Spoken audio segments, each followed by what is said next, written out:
yuhasibullahu al-abida laisa bainahu wa bainahu turjuman. Allah akan hisab hamba-hambanya satu demi satu, bersatu dan tidak ada penerjemah. Jadi tidak bagi terjemah, translate.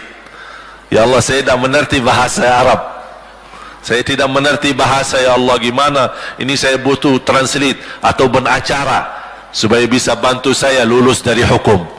Tidak ada. Yang hakim Allah, keputusannya Allah, yang menentukan Allah, mahkamah yang dikuasai Allah, hamba di hadapan Allah, saksi semua, tangan saksi, mata saksi, lidah saksi, kaki saksi, buku amal saksi, malaikat saksi. Bagaimana kita mau lari? Ditanya oleh Allah, hei hambaku, ingat enggak di malam itu, di tempat itu, kamu berlakukan dosa itu? Seorang hamba yang masih memiliki iman, dia merasa dan ingat, dan dia merasa malu, dia tunduk kepalanya. Kata Allah, malu ya, malu. Tunduk, ya malu ya Allah, malu, malu. Dan subhanallah, tanda rahmat Allah, ketika Allah bertanya dengan kita, tidak ada orang lain yang bisa lihat. Supaya apa? Supaya hisab kita di antara kita sama Allah tidak terbocor kepada orang lain, supaya tidak malu sama orang lain. Allahu Akbar. Habis kita sudah laku diri, ya Allah, saya ingat dan saya rasa salah dan saya malu. Apa kata Allah? Waktu itu kamu lakukan dosa itu, aku tutupi. Aku tutupi. Tak ada yang tahu. Kita lakukan dosa ini udah sekian tahun, ada yang tahu enggak? Tak ada yang tahu. Karena kita lakukan di saat sembunyi. Kata Allah, di saat itu kamu lakukan dan kamu tahu itu dosa, tapi aku tutupi. Supaya kamu jangan menjadi malu di depan keluarga atau di depan sahabat. Aku tutupi. Dan aku sekarang sudah menutupi dosamu di dunia, dan sekarang aku hapuskan dan ampuni dosamu di akhirat. Allahu Akbar.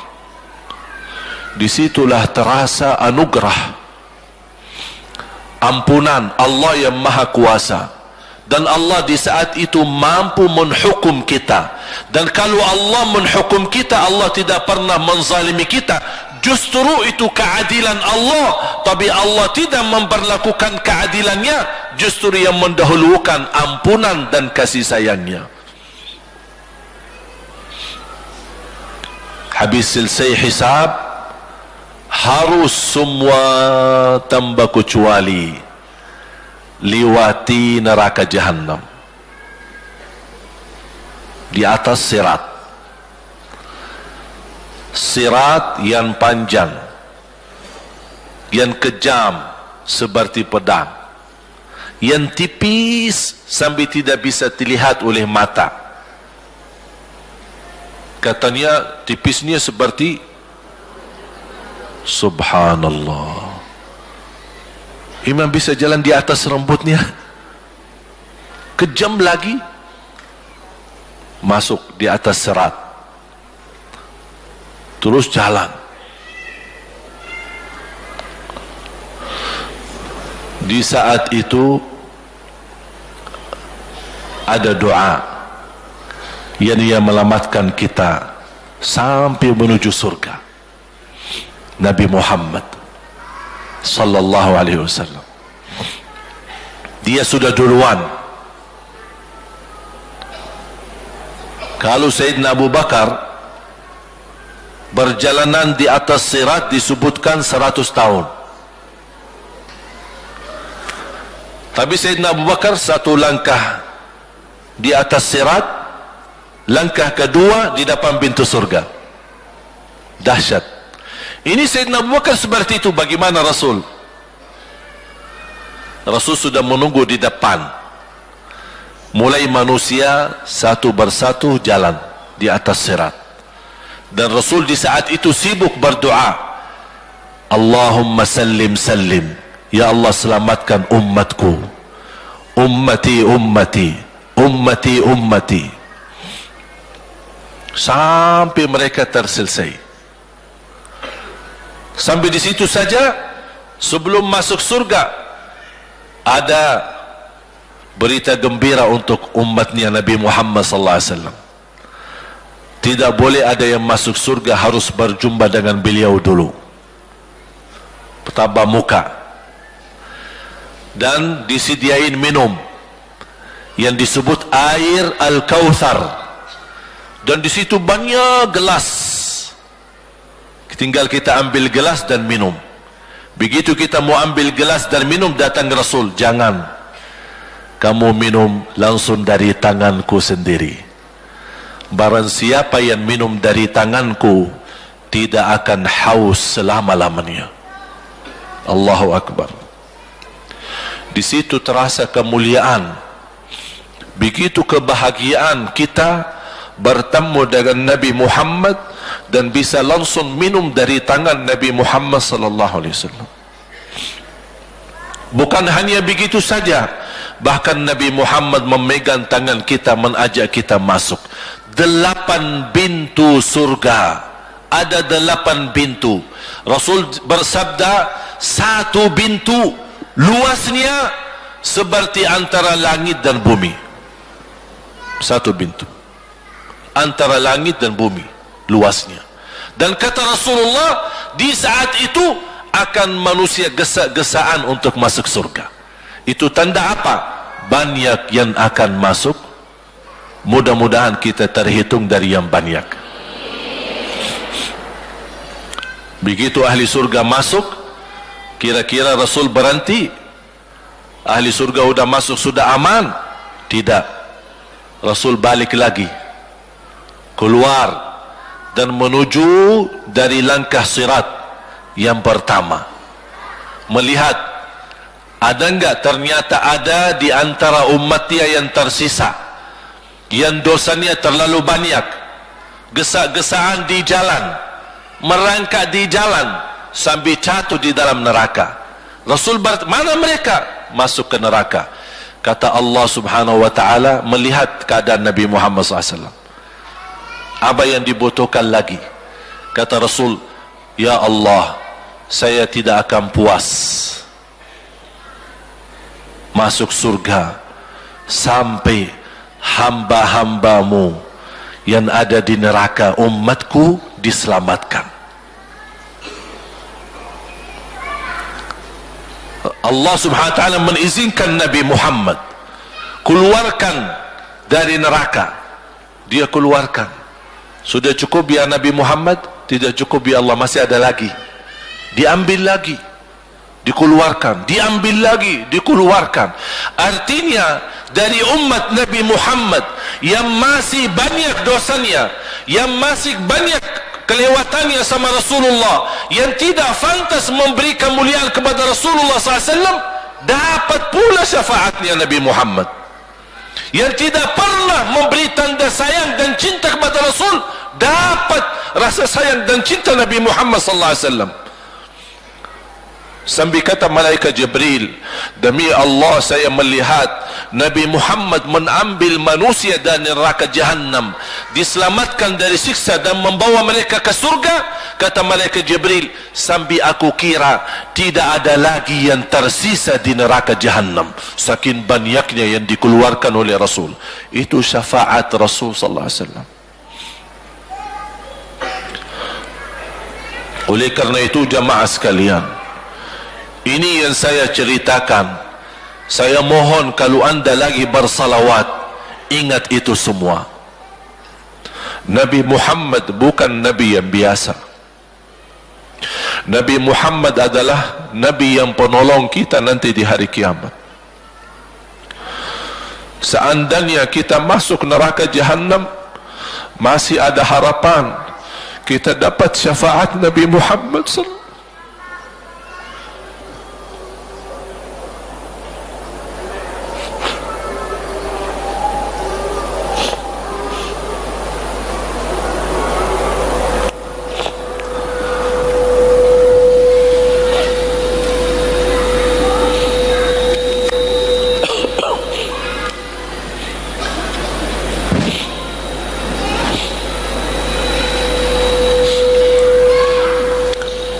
masuk neraka saja dapat syafaat Rasul.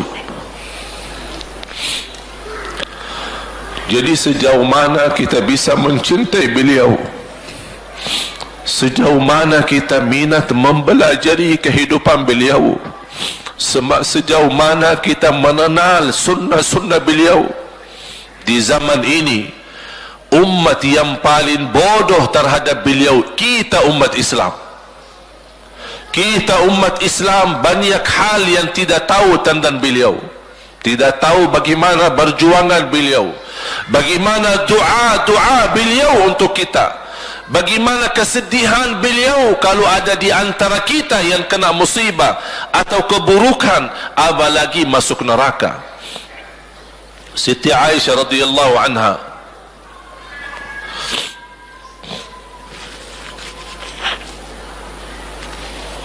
Siti Aisyah radhiyallahu anha pernah minta sama Rasul doa. Ya Rasulullah, tolong doakan saya.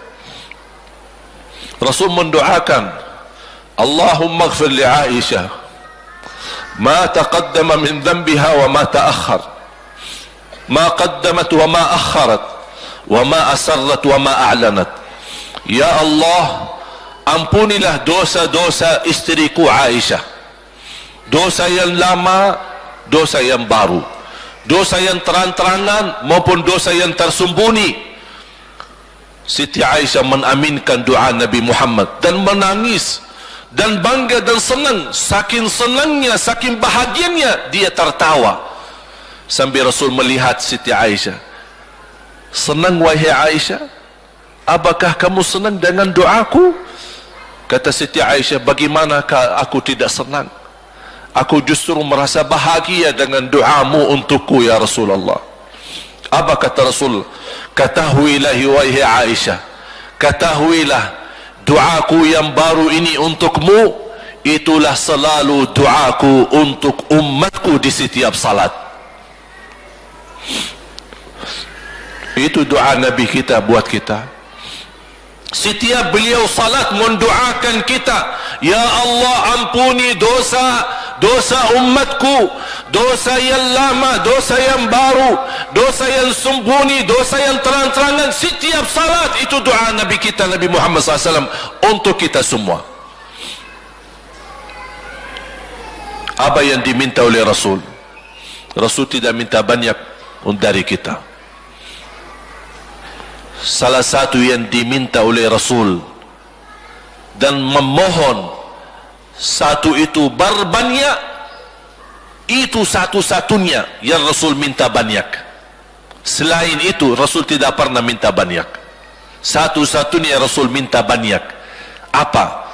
Salawatlah kepadaku, berbanyaklah salawat kepadaku. Mengapa Rasul minta berbanyaklah salawat kepadaku? Kenapa tidak minta amalan yang lain untuk dibanyakkan salawat atau amalan yang lain? Mengapa hanya salawat? Rasul berpesan berbanyaklah salawat kepadaku, karena Rasul tahu dengan kita berbanyak salawat kita akan dijamin dapat syafaat beliau, dan itulah beliau yang diinginkan.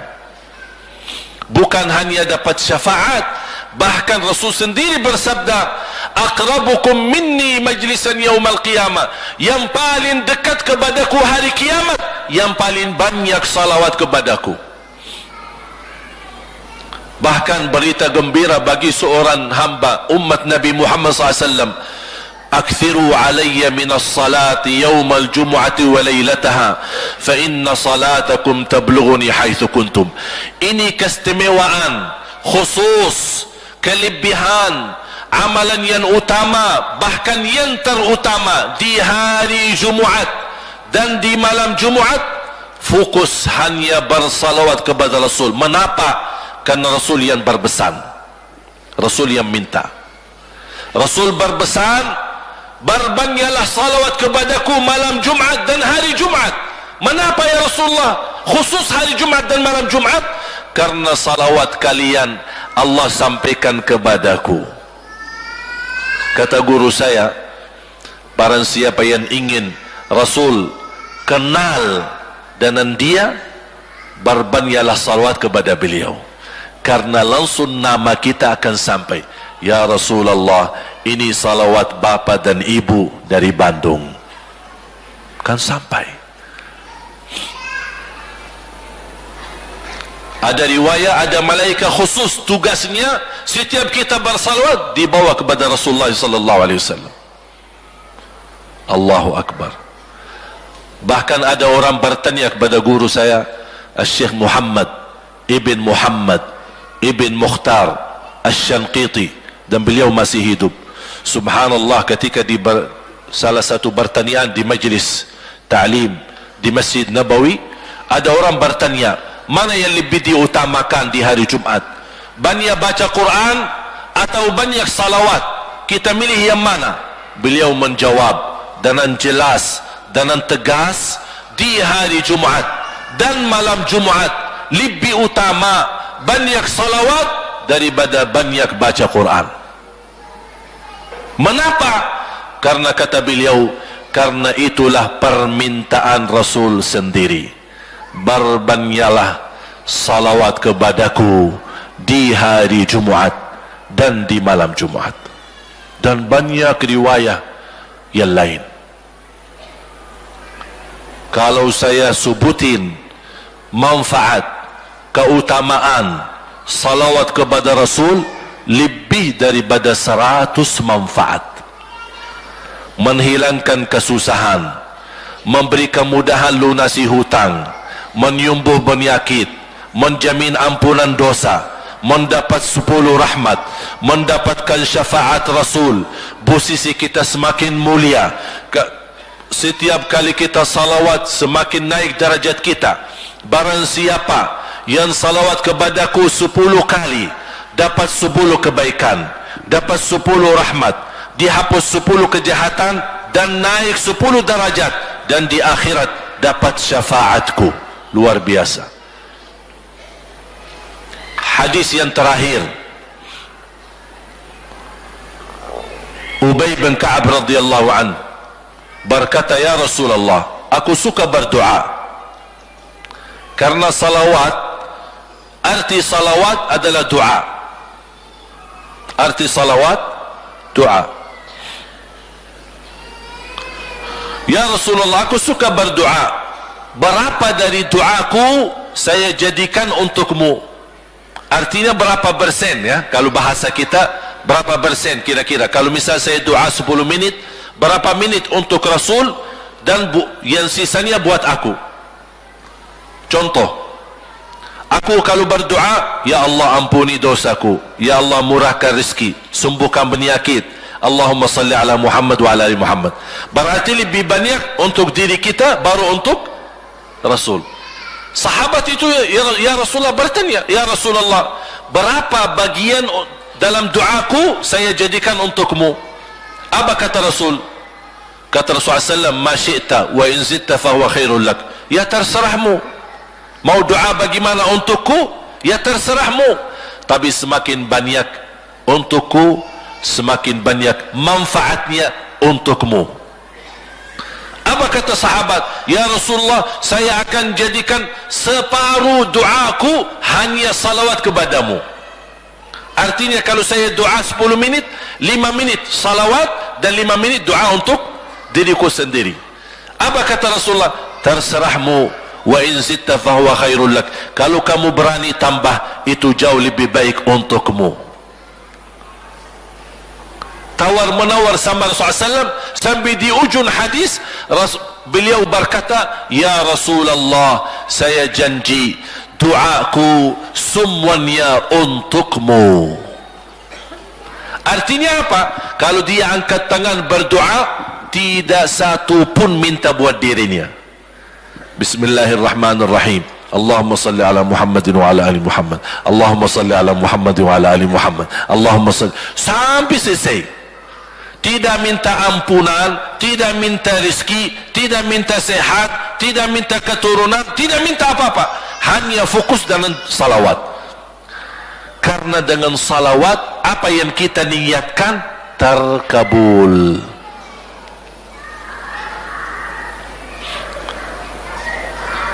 Saya dapat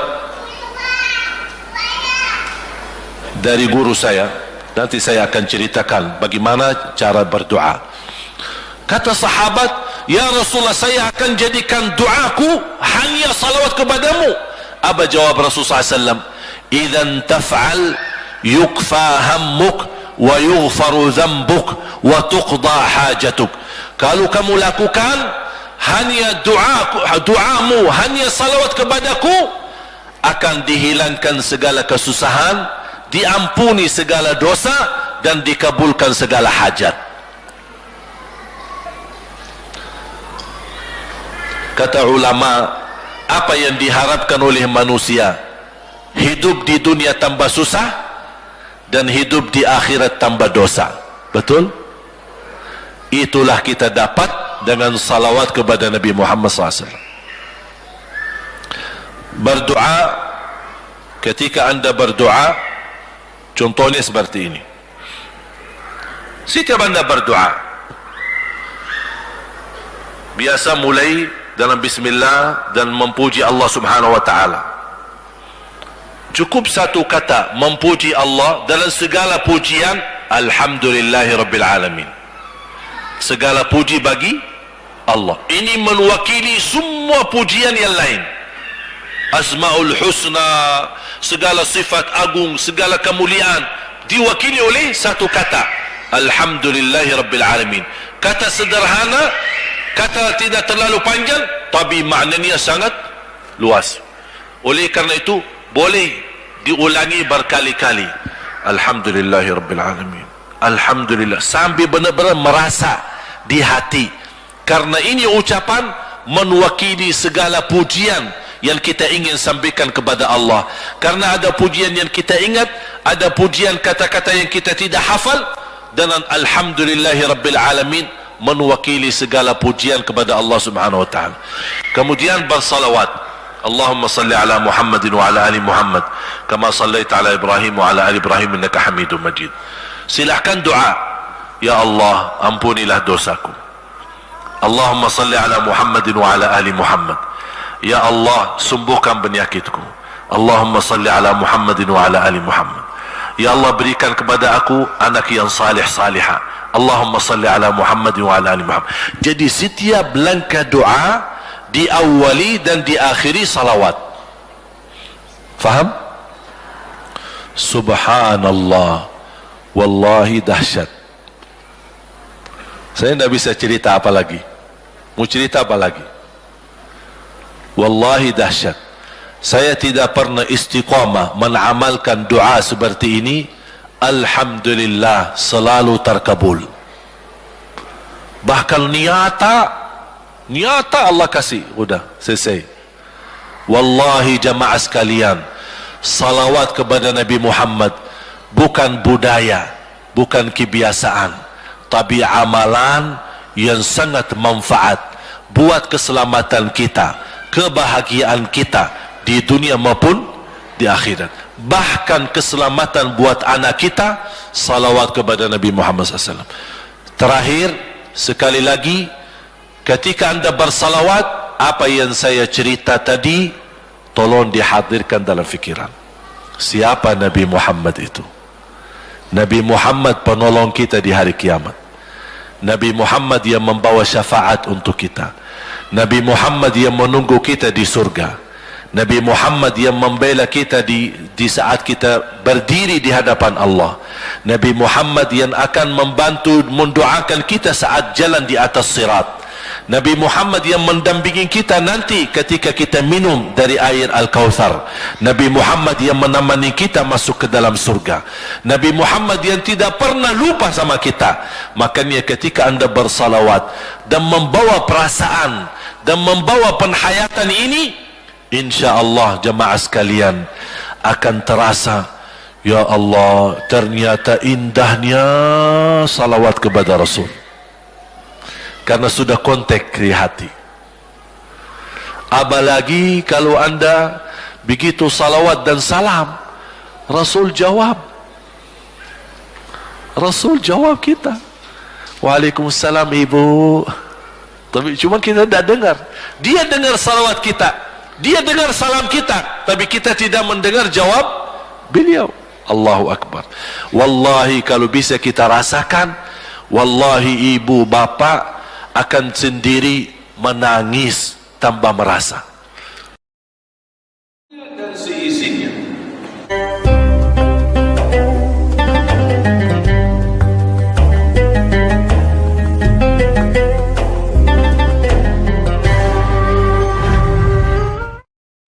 Bismillahirrahmanirrahim. Assalamualaikum warahmatullahi wabarakatuh. Alhamdulillahi rabbil alamin. Asyhadu an la ilaha illallah wahdahu la syarika lah, waliyus salihin, wa asyhadu anna sayyidana wa nabiyyana Muhammadan abduhu wa rasuluhu as-sadiqul amin. Allahumma salli wa sallim wa barik ala sayyidina Muhammad wa ala alihi wa sahbihi wa man tabi'ahum bi ihsanin ila yaumil.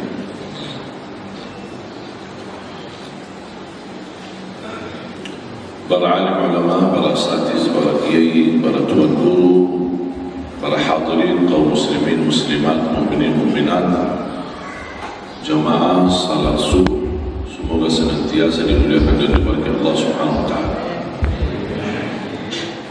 Alhamdulillah, syukurillah, masih diberikan oleh Allah Subhanahu wa taala umur untuk kita mendekatkan diri kita kepada Allah Subhanahu wa taala. Masih diberikan oleh Allah izin untuk kita melanjutkan perjalanan safari dakwah. Yang inti daripada safari dakwah ini memperjuangkan mencetak 1 juta penghafal Al-Quran untuk Indonesia.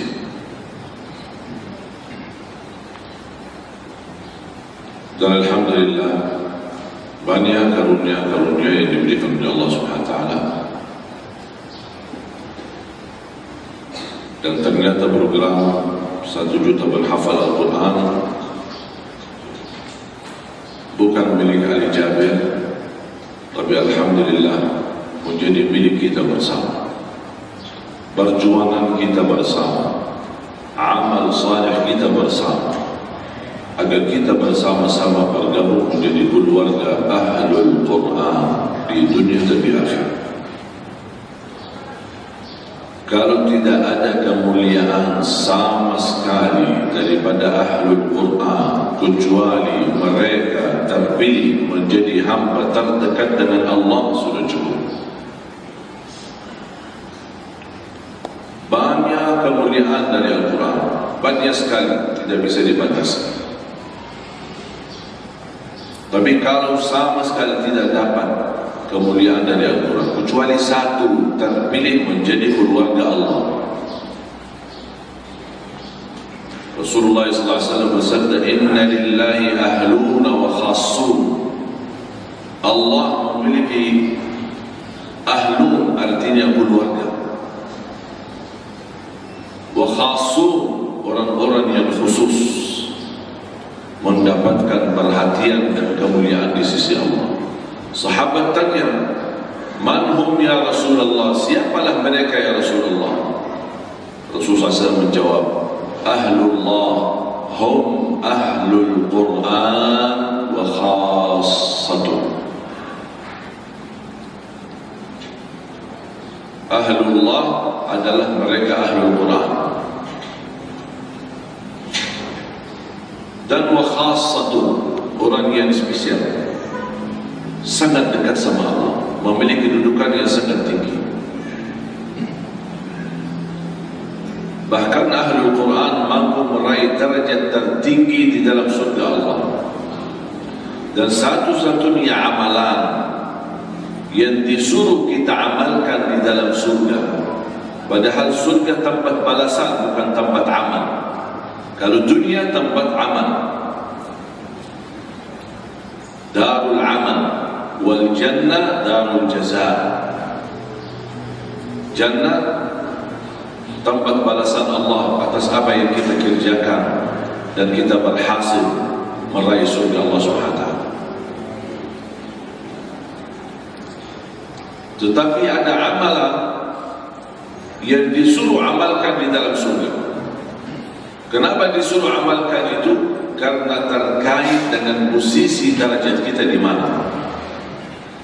Masuk surga Allah karena rahmat Allah, tapi posisi darajatmu karena amalanmu. Tidak ada urusan rahmat Allah. Yadkhuluna al-jannata ibtida'an bi rahmatillah wa yatafawatuna fi darajatil jannati bi'amalihim. Mereka berbeda-beda tingkatan dalam surga Allah tergantung amal orang dan mereka masing-masing. Yang tahajud tak mungkin sama yang tidak tahajud. Yang jaga salat jamaah tidak mungkin sama yang salat tidak pakai jamaah. Yang baca Al-Quran tidak mungkin sama orang yang tidak baca Al-Quran. Bahkan ketika di dalam surga Allah menyuruh ahlul Quran, bacalah Al-Quran. Iqra warqa warattil kama kunta turattilu fid dunya. Bacalah dan naik posisimu dan tartillah sebagaimana kamu tartil di dunia. Berarti posisi darjat kita di surga sesuai bagaimana kita tartil di dunia. Fa inna manzilataka 'inda akhir ayatin taqra'uha. Karena darajatmu di mana kamu berhenti membaca, disitulah darajatmu. Kata Siti Aisyah radhiyallahu anha, "Adadu darajatil jannati bi'adadi ayatil Qur'an, falaysa fi ahli jannati a'la darajatan min ahli Qur'an." Kata Siti Aisyah radhiyallahu anha, jumlah tingkatan dalam surga Allah sesuai jumlah ayat Al-Quran. Oleh karena itu tidak ada yang lebih tinggi daripada ahli Quran di dalam surga Allah Subhanahu wa taala.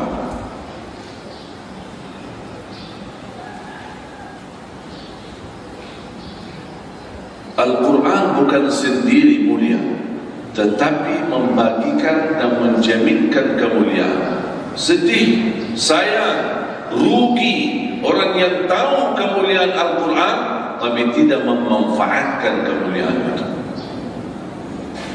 Berhari-hari lewat tidak pernah baca Quran.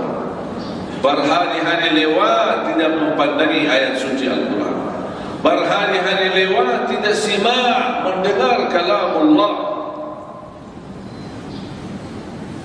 Padahal keindahannya tidak ada habis.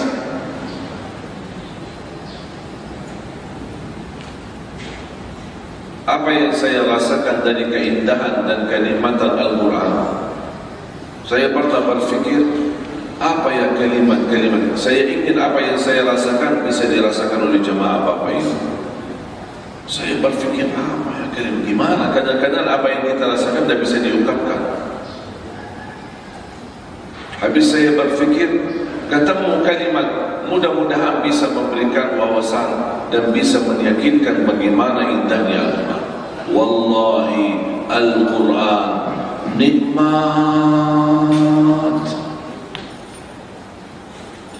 Faham?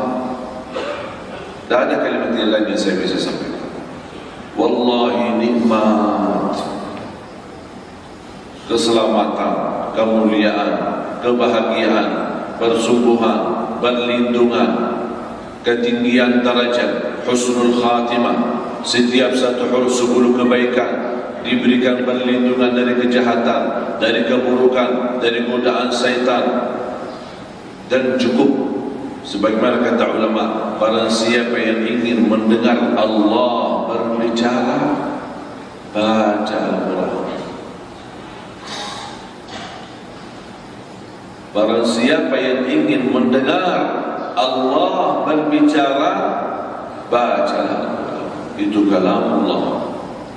Al-Quran isinya dari Al-Fatihah sampai An-Nas, Allah sedang berbicara sama kita. Kalau kita terima pesan di WA,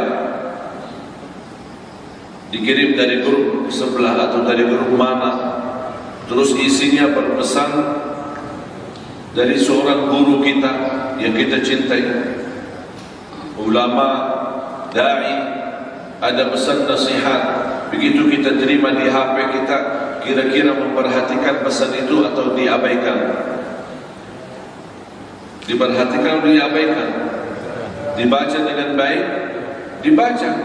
Apalagi kalau kita tahu ini dari Ustaz Abdul Samad, atau Ustaz Adi Hidayat atau siapa yang kita cintai dari mereka, begitu ada kiriman pasti kita akan baca. Al-Quran isinya WA dari Allah, semua dari Al-Fatihah sampai An-Nas, semua pesan-pesan dari Allah. Ada diperhatikan? Atau manusia sekarang menjadi lebih mulia daripada Allah di hati kita? Pesan-pesan dari para ulama kita perhatikan, pesan-pesan daripada guru kita perhatikan. Jangan-jangan kita terlalu fanatik kepada guru tapi tidak fanatik kepada Allah. Semua pesan dari Al-Fatihah sampai pesan-pesan dari Allah, WA dari Allah kalau kita bahasa modern sekarang. WA, baca Al-Quran. Ya ayyuhalladzina amanu, hei orang beriman. Yang dimaksud siapa? Kita ini kan panggilan. Maka kata Abdullah bin Mas'ud, idza sami'ta ya ayyuhalladzina amanu fa'riha sam'ak fa innaha imma amrun tu'maru bih wa imma nahyun tunha an. Katakan Abdullah bin Mas'ud radhiyallahu anhu, kalau dengar ya ayyuhalladzina amanu, orang beriman, dengarlah baik-baik, karena di situ ada pesan, ada perintah dan atau larangan. Ada perintah atau larangan untuk kita. Saya setiap baca ya ayyuhalladzina amanu, saya stop, menghidupkan hati dan perasaan ini panggilan Allah untuk aku. Hei orang beriman, ada apa ya Allah? Apa pesanmu ya Allah untuk saya? Saya siap, sami'na wa ata'na. Baru saya lanjut untuk mengamalkan apa yang Allah perintahkan atau menjauhi dari apa yang Allah larang.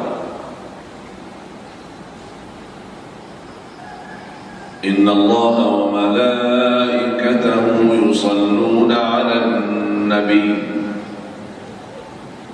Biasanya saya dengar kalau di Indonesia, Inna Allah wa malaikatahu yusalluna 'alan nabi, kebanyakan jamaah Rasul sallallahu alaihi wasallam.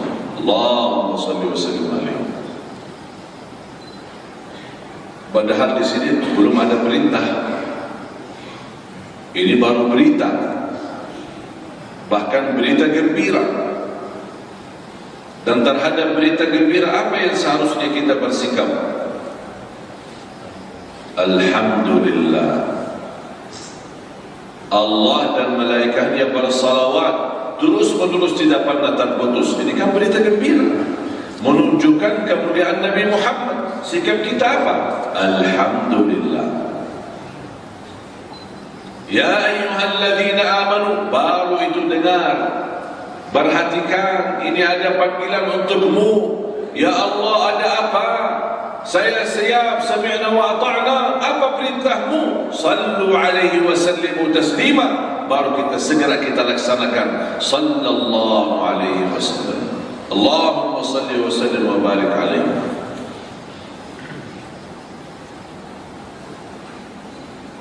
Dan itulah cara menghayati makna dan isi Al-Quran.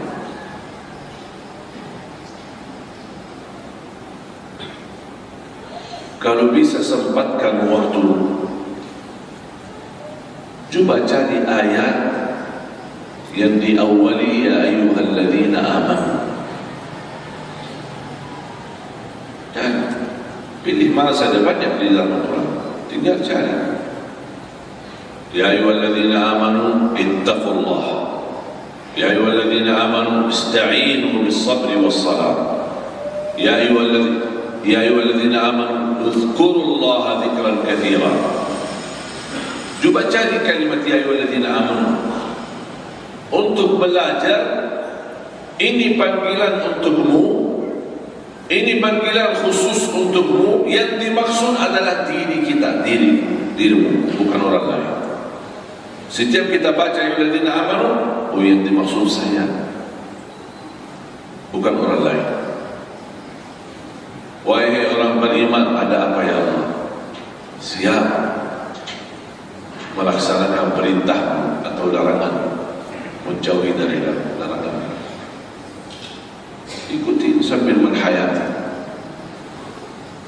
dan kita amalkan sesuai kemampuan. Fattaqullaha mastata'tum, bertakwalah kepada Allah sesuai kemampuannya.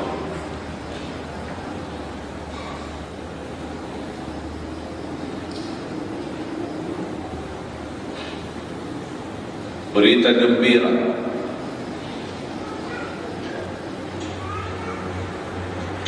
kepada semua jamaah yang suka datang ke masjid di saat gelap.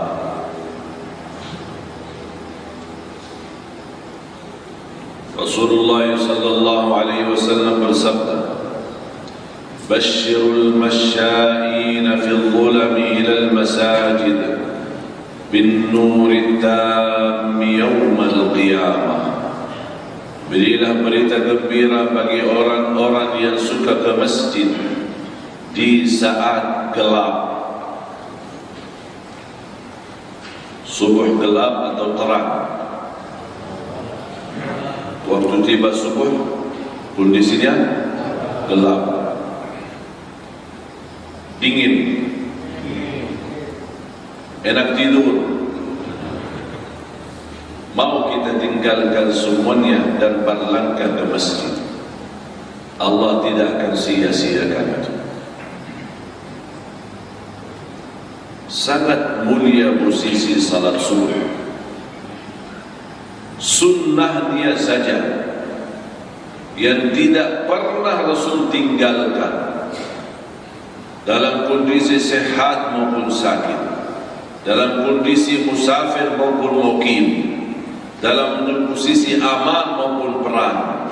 Rasul tidak pernah tinggalkan dua sunnah, sunnah witir, sunnah qabliyah subuh. Bahkan ulama membolehkan bagi orang yang senantiasa menjaga sunnah subuh, seandainya ketika satu hari terbangun sudah iqamat, tidak dapat kita laksanakan salat sunnahnya, kita wudhu dan segera bertemu dengan salat jamaahnya. Begitu selesai salat jamaah, dibolehkan untuk berdiri dan qada salat sunnahnya. Walaupun habis subuh waktu larangan, tapi ulama membolehkan secara khusus sunnah salat subuh boleh diqada. Saking mulianya sunnah subuh. Rak'ata al-fajr khairun min ad-dunya wa ma fiha. Dua rakaat sunnah subuh atau sunnah fajar atau sunnah qabliyah subuh, semua satu. Beda-beda nama, beda-beda istilah, tapi isinya satu. Dua rakaat sunnah fajar yang dimaksud sudah azan subuh sebelum melaksanakan salat wajib. Itu sunnah fajar. Lebih baik daripada dunia dan seisinya. Allahu Akbar. Saya membayangkan kalau sunnahnya aja lebih besar pahalanya daripada dunia dan seisinya, apalagi salat subuhnya. Itu baru sunnahnya begitu besar pahalanya, apalagi salat subuh. Dan bacaan di salat subuh disaksikan oleh malaikat. Pengalaman saya dari waktu saya pertama jadi imam, usia saya 13 tahun, di salah satu masjid di kota Madinah, sampai tahun 2008 datang ke Indonesia. Tak pernah saya menemukan bacaan atau menemukan kenikmatan dalam salat sebagaimana salat subuh. Terasa beda suasana, beda bacaan. Sampai kata teman saya, kalau antum baca di salat subuh, kenapa kok beda sama salat maghrib sama salat isya? Kenapa di salat subuh jauh lebih rohani, lebih nikmat dibanding salat maghrib dan salat isya? Karena salat subuh bacaan kita jadi saksi dan pula disaksikan oleh malaikat.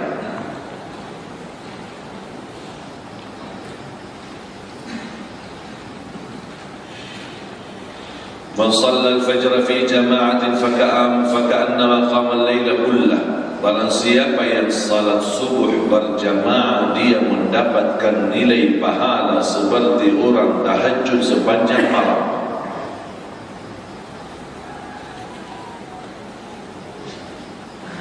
Padahal sepanjang malam lah ngapain? Enak tidur. Tak ada salat tahajud, tidur. Dengan salat subuh berjamaah tertulis di buku amal seperti pahala orang tahajud dari Isya sampai subuh. Hanya tak ikut salat subuh berjamaah. Man shalla al-fajr fi jama'atin fahuwa fi dhimmatillah. Barang siapa yang salat subuh berjamaah, dia dalam lindungan Allah, dilindungi oleh Allah SWT.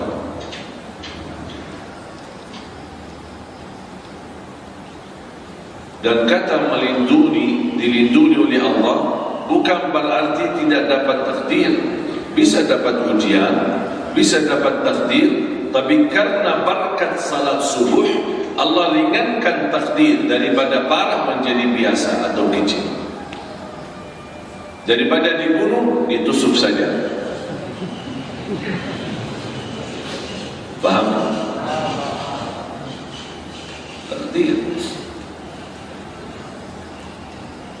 Dan orang mukmin yang percaya takdir, dia percaya ketika ditimpa musibah, Allah berikan musibah yang ringan karena Allah menahan atau menyelamatkan kita dari takdir yang lebih besar. Tak mungkin ada takdir yang menimpa kita, pasti ada takdir yang lebih besar. Yang paling bahaya ujian kalau dapat musibah di dalam agama kita. Murtad itu musibah yang paling besar. Nauzubillah. Kalau terkait agama, baru itu namanya musibah besar. Tapi terkait sehat, jadi sakit, kecil. Punya bisnis, kemudian rugi, kecil itu. Anak kita yang tersayang meninggal dunia, kecil itu artinya. Saya pernah waktu itu di kelas SMA di Madinah. Saya keluar dari sekolah, pas di gerbang pintu sekolah di luar, saya bertemu dengan orang buta. Sering saya perhatikan dia berada di sekolah kita, tapi beda kelas. Sama-sama SMA, tapi ada kelas A, ada kelas B, dan seterusnya. Dan saya di waktu itu sama juga berdiri di sampingnya menunggu ayah saya jemput.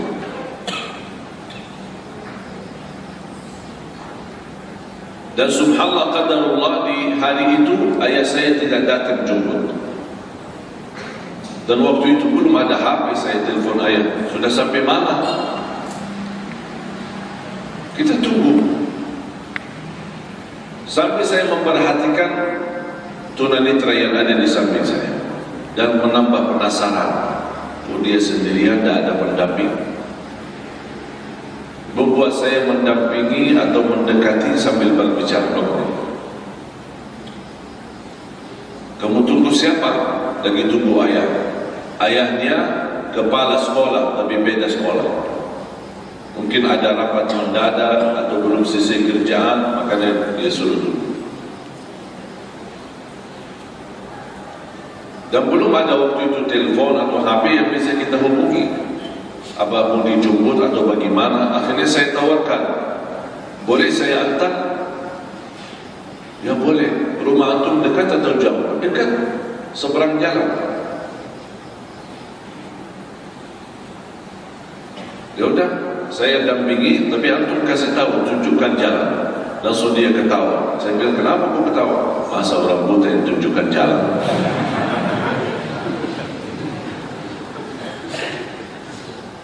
Tapi ternyata walaupun dia buta tapi hebat.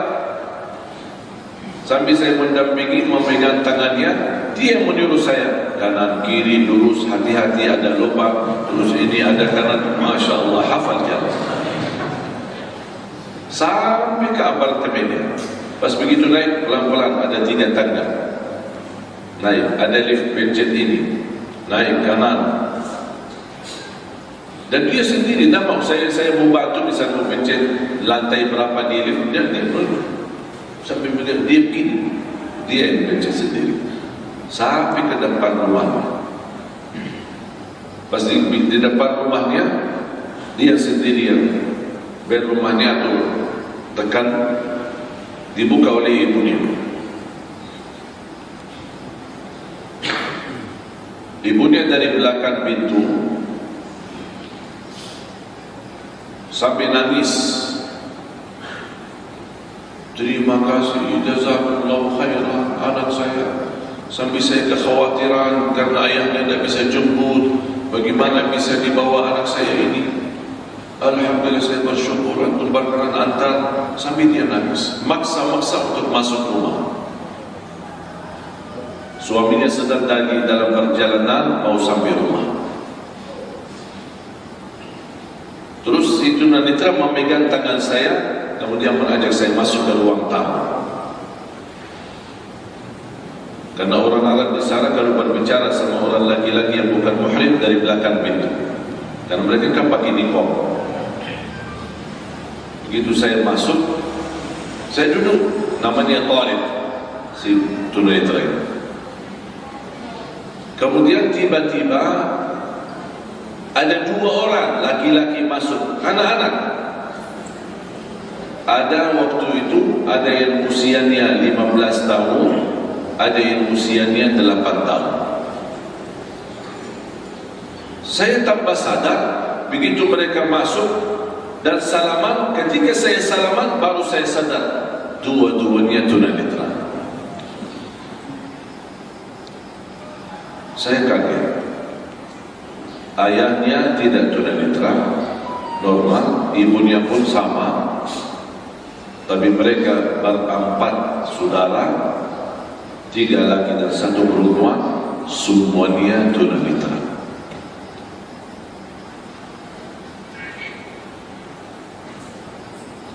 Waktu itu saya masih ingat agak sedikit galau. Tahu kan galau? Kenapa saya galau? Karena ayah saya tidak kasih uang saku.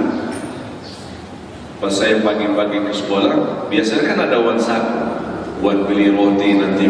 Karena di dalam sekolah ada satu ruangan khusus jualan, ada minuman, ada jus, ada roti. Kalau mungkin di Indonesia saya belum tahu bagaimana cara di Indonesia atau sekolah itu. Kalau di sana ada satu tempat, bukan restoran tapi seperti toko kecil berjualan. Kalau pagi tidak ada yang makan nasi di Arab. Makanya pas saya kalau safari dakwah diundang pagi-pagi, saya minum semua nasi, ayam, ikan. Saya tanya ada roti? Udah ada roti. Udah saya puasa aja. Tak biasa makan nasi pagi-pagi. Jadi waktu itu saya ada sedikit, bisa dikatakan sakit hati. Kok ayah tak kasih uang saku? Pas begitu melihat mereka, ternyata uang saku tidak ada artinya dibanding ujian yang mereka dapat. Satu keluarga, keturunannya semuanya buta. Gara-gara kejadian itu, alhamdulillah, si Talib dan semua adiknya, keluarga besar mereka menjadi sahabat saya sampai hari ini.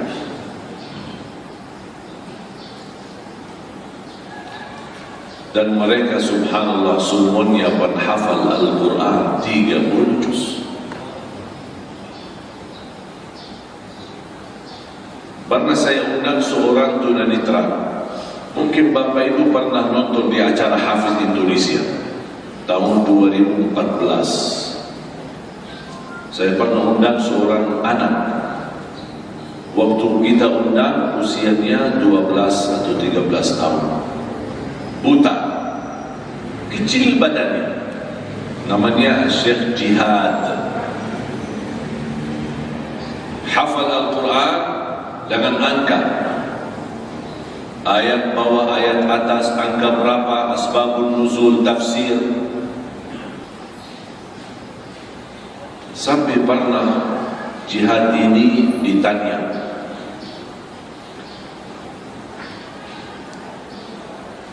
wahai jihad, pernah gak kamu berdoa meminta sama Allah supaya kembalikan nikmat mata dan bisa melihat lagi?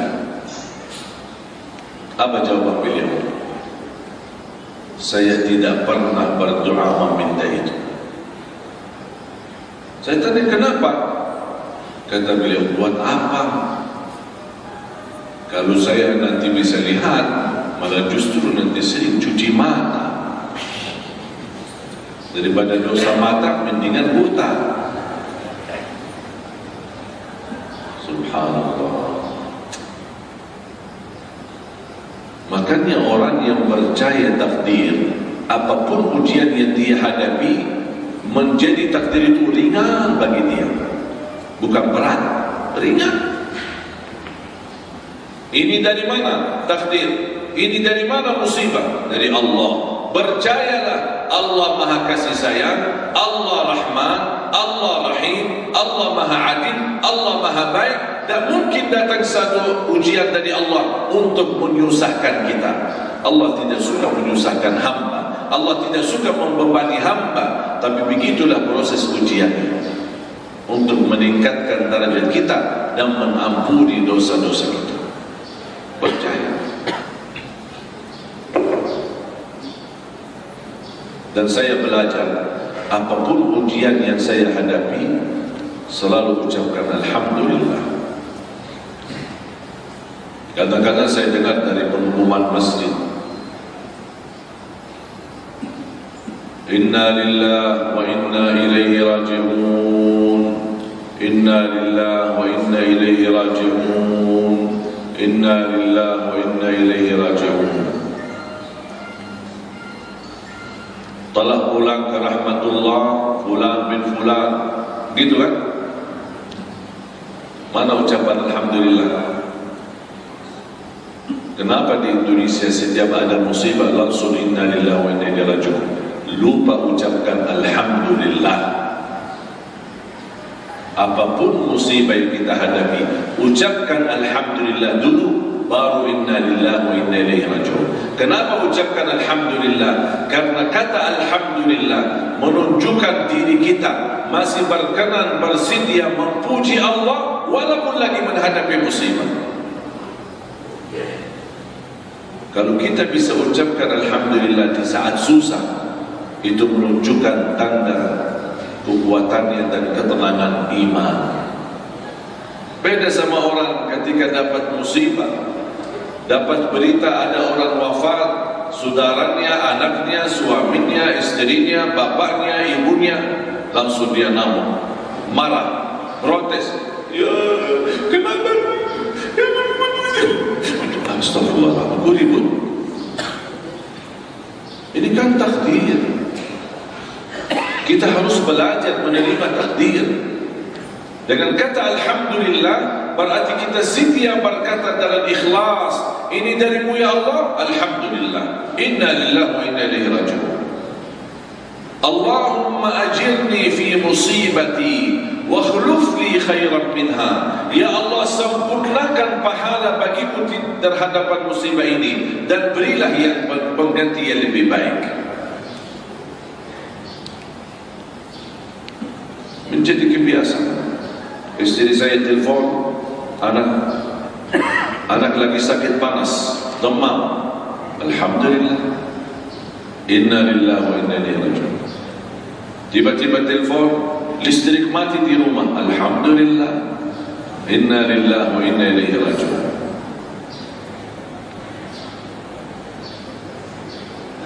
Adik saya bawa mobil, bocor banyak.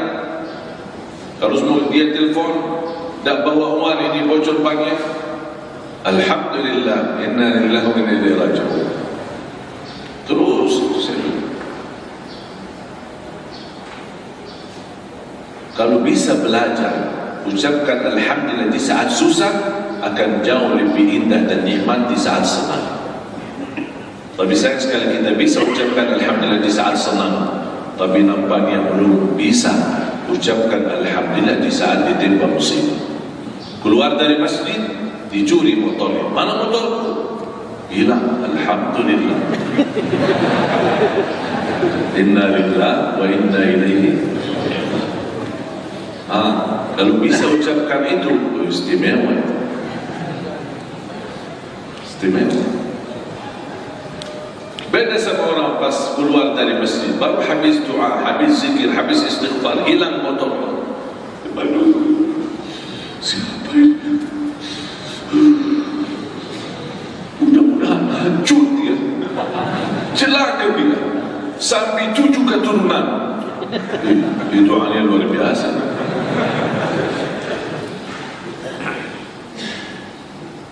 Pernah satu kejadian, nanti Bapak Ibu kalau berkenan lihat ceritanya di YouTube, berita. Sekarang mungkin sudah 5 tahun. Waktu kehilangan mobil saya. Pernah nggak dengar? Ya, bukan di YouTube ada hilang mobil Innova. Karena di Sun ada CCTV. Habis salat subuh saya keluar, hilang mobilnya. Saya tak nyangka curi.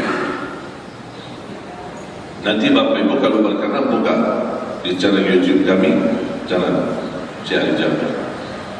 Nanti kalau sudah buka YouTube, mohon sekalian subscribe. Pas saya keluar, mobil tak ada. Saya berbaik sangka, tak nyangka mobilnya dicuri.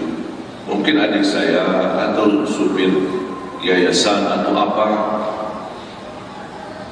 dan petugas dari dalam kantor yayasan dia datang, dia bilang, saya lihat di layar TV, kan ada kamera CCTV, mobilnya dicuri. Sampai saya lihat di kamera di layar, tukang satpam penjaga ada di depan mobil tapi tidur. Sampai ada 4 orang datang, bongkar mobilnya, hidupkan mesinnya, bawa lari, tapi satpam tidak bergerak. Tidurnya luar biasa, khusyuk.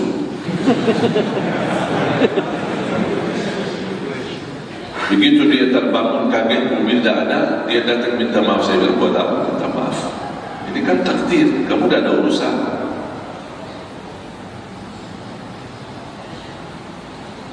Beda ketika kita marah, pasti apa yang terucap sebabnya marah, banyak yang membawa kata-kata yang tidak baik.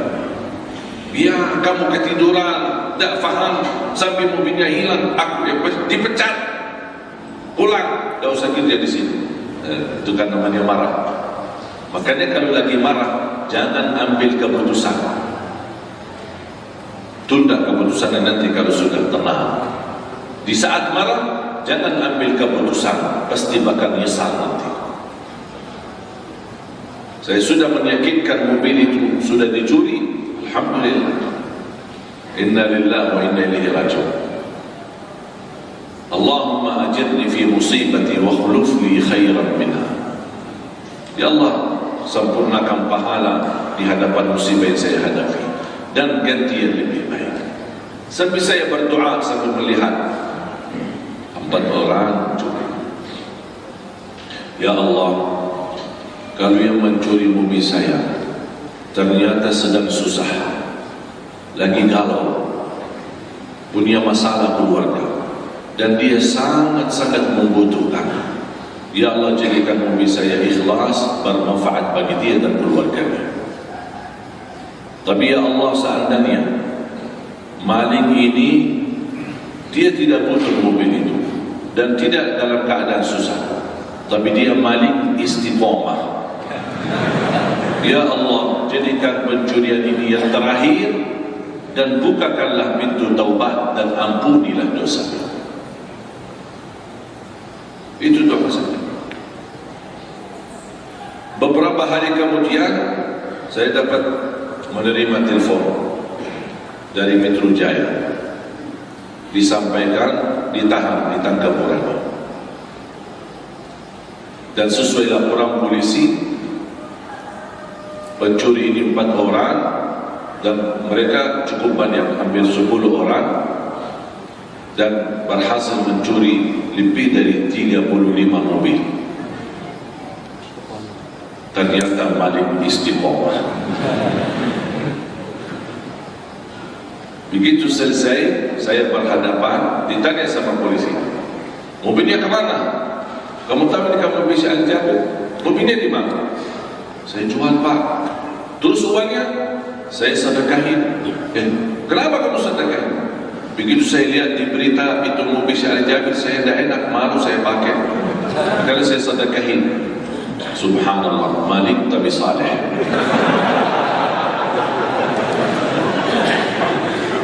Alhamdulillah, inna lillahi wa inna ilaihi raji'un. Itu yang saya ucapkan salam. Tapi sebelum saya mendapatkan berita ditangkap orangnya dan ditemukan mobilnya, di dalam menunggu proses, subhanallah, saya mendapatkan pengganti. Yang hilang mobil Innova, tapi saya dapat 2 mobil diganti, BRV, Honda BRV sama Honda CR-V. Subhanallah, mewah lagi. Mari kita sama-sama tingkatkan kualitas iman dan yakini kita hidup. Kalau kita percaya itu semua hidup kita bersama Allah, jangan khawatir. Walaupun anda menghadapi kesulitan dan kesusahan, yakini ujian datang dari Allah, dan Allah tidak mungkin membuat hamba menderita. Allah Maha Baik, Allah Maha Kasih Sayang, Allah Rahman Rahim. Ujian ini hanya untuk menyucikan kita, membersihkan kita, mengampuni dosa kita, dan meningkatkan derajat kita di sisi Allah Subhanahu wa Ta'ala. Mungkin di awal ujian nampaknya buruk, tapi ingat, hakikat keburukan yang kita lihat, ternyata di balik keburukan banyak hikmah dan pelajaran yang Allah ingin hantarkan kepada kita.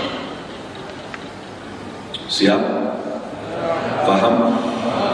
Semoga kita semua yang hadir diberikan oleh Allah kemudian menjadi ahli Quran, menjadi orang-orang yang betul-betul tawakal kepada Allah SWT.